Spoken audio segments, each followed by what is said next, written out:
Americans from his own tribe, and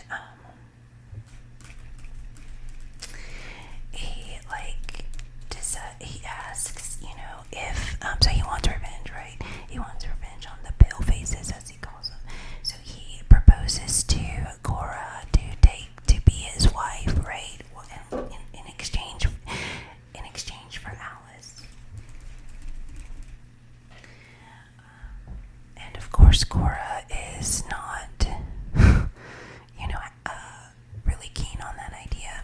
And, she's like, well, why would you want a wife that you don't love? But his whole thing was having the revenge against her father and whatnot, of having her just at his knife's length, or I think was what it was.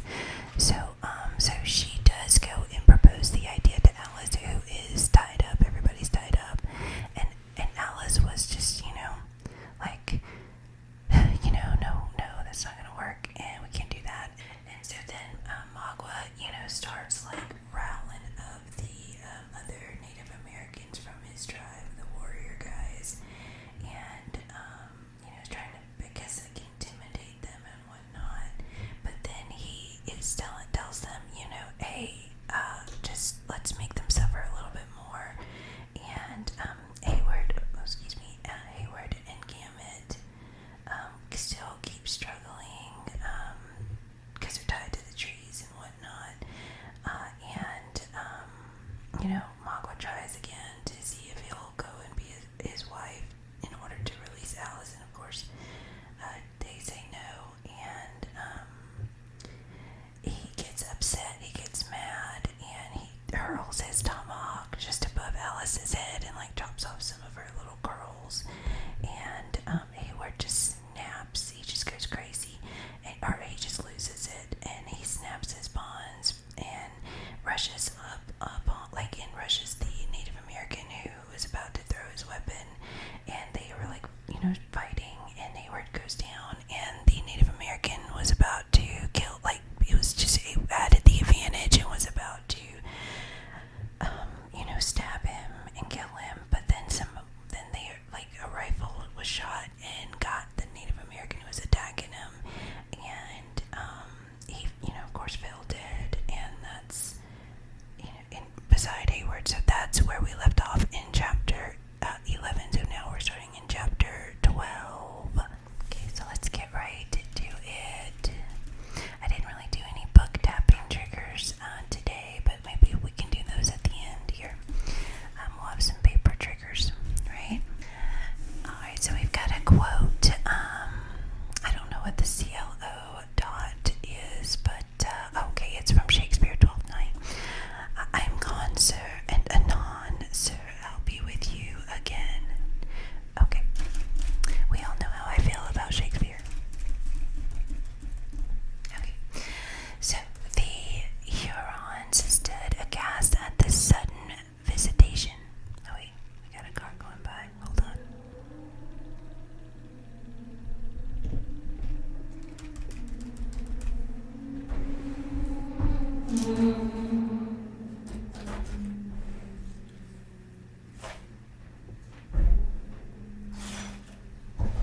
was the signal for a general combat.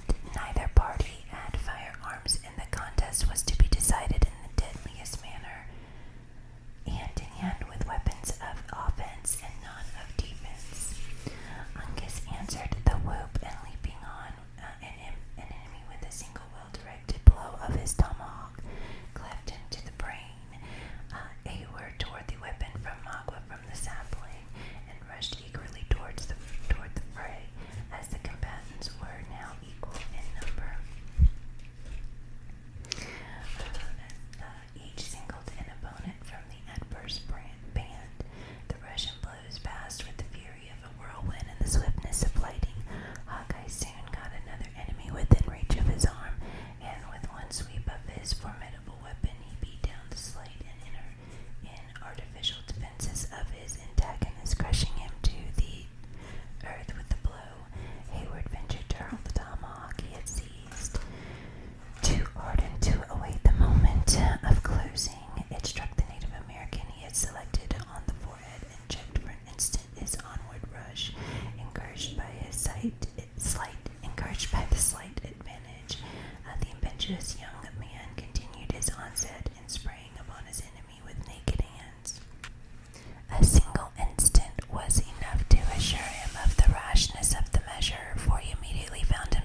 relinquished his grasp, but he fell backward without motion and seemingly without life.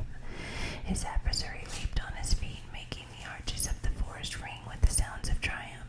Well done for the Delawares. Victory to the Mohicans. Okay. Cried Hawkeye, once more elevating the butt of the long and fatal rifle. I'm sure they didn't quite say it like that. But that's my interpretation. Anyway, okay. A finishing blow from a man without a cross will never tell against his honor, nor rob him of his right to the scalp. But at the very moment when the dangerous weapon was in the act of descending, the subtle Huron rolled swiftly from beneath the danger over the edge of the precipice, and falling on his feet, was seen leaping with a single bound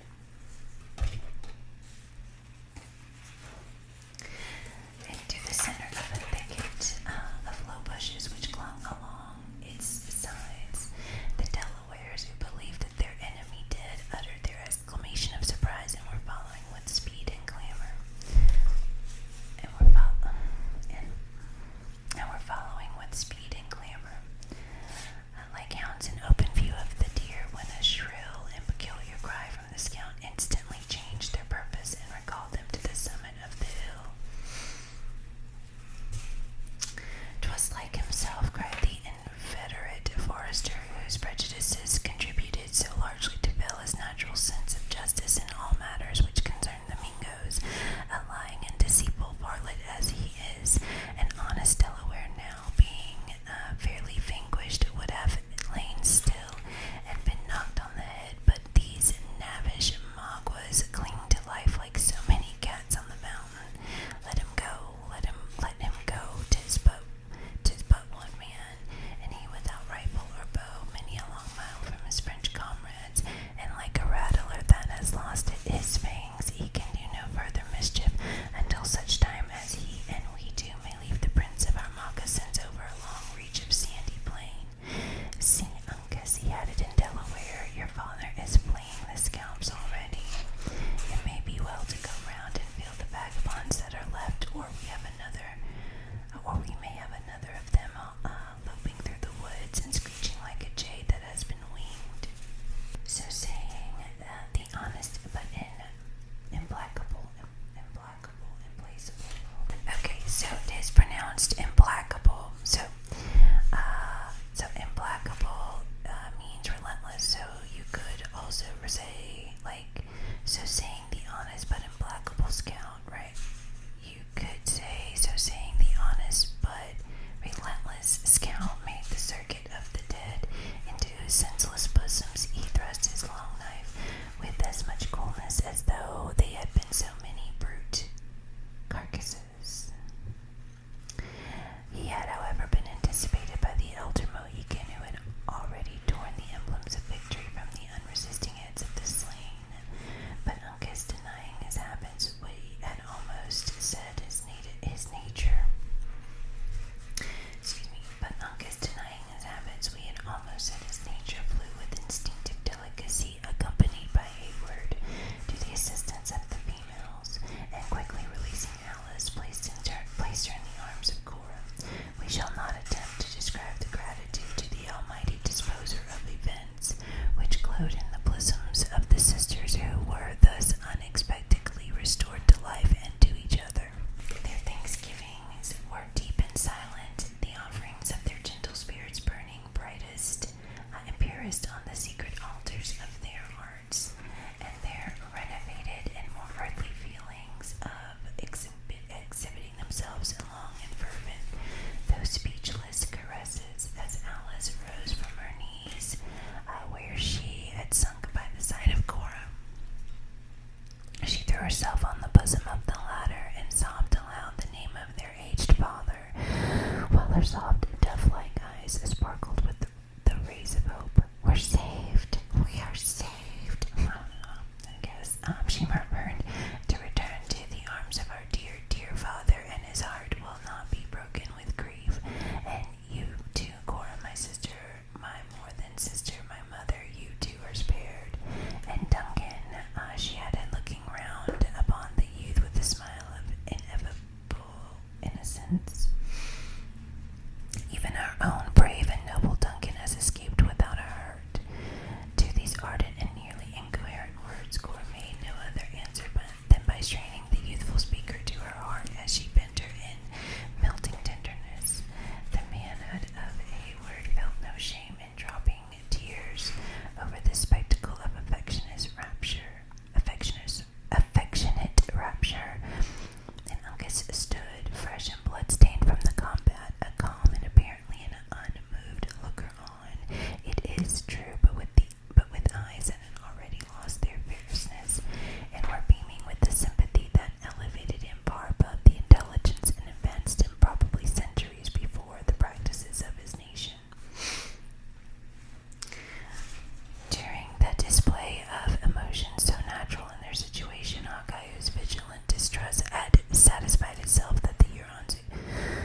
once more master of your own limbs, though you seem not to use them with much greater judgment than that in which they were first fashioned.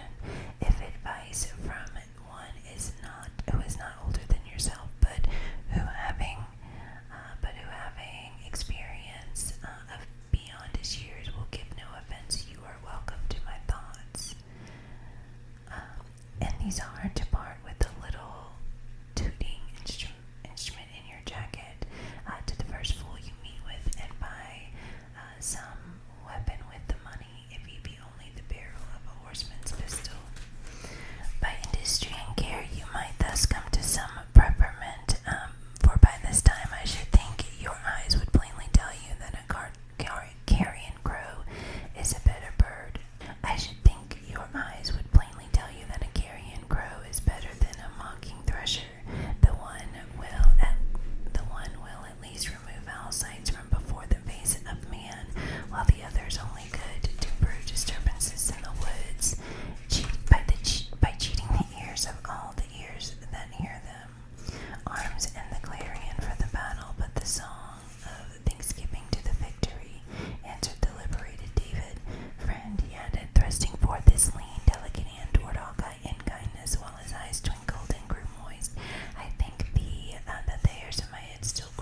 He was now prepared to exercise the cunning of his craft in celebration or rather in thanksgiving for the recent victory.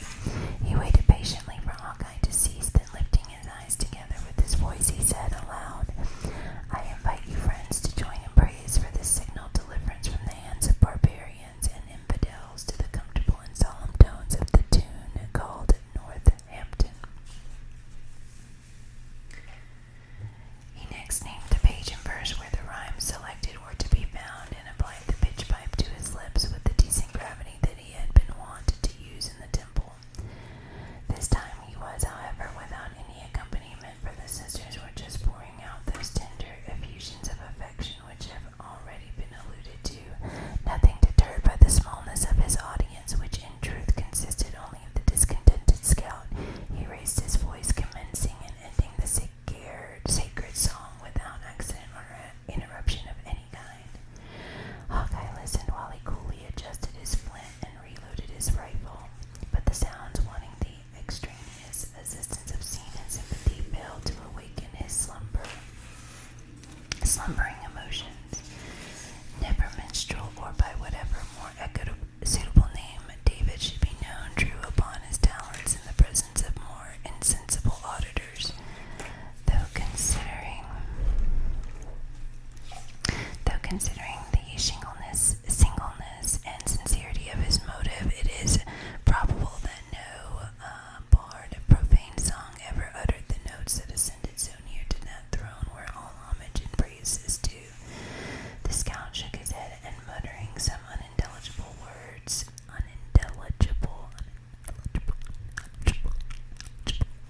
how about that? Words, among which throat and Iroquois were alone audible, he walked away to collect and examine into the state of the captured arsenal of the Hurons. In this office he was now joined by Chingachgook, who found his own as well as the rifle of his son among the arms. Even Hayward and David were furnished with weapons, nor was ammunition wanting to render them all effectual. When the foresters had made their selection and distributed their prizes, the scout announced that the hour had arrived when it was necessary to move. By this time the song of Gammon had ceased, and the sisters had learned to still the exhibition of their emotions. Aided by Duncan and the younger Mohican, the two latter descended the precipitous sides of that hill, which they had so lately ascended under so very different auspices, and whose summit had so nearly proved the scene of their massacre. At the foot they found the Narragansetts browsing the herbage of the bushes, and having mounted, they followed the movements of a guide who in the most deadly straits had so often proved himself their friend.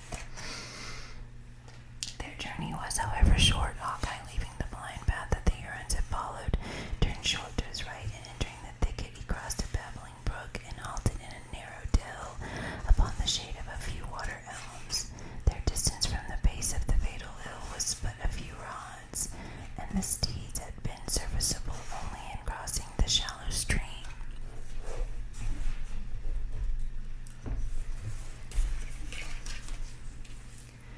The scout and the Native Americans appeared to be familiar with the sequestered place where they now were, for leaning their rifle against the trees, they commenced throwing aside the dried leaves and opening the blue clay, out of which a clear and sparkling spring of bright, glancing water quickly bubbled. The white man then looked about him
or go straight. Uncas had seen the movement, and their trail led us onto the broken bush.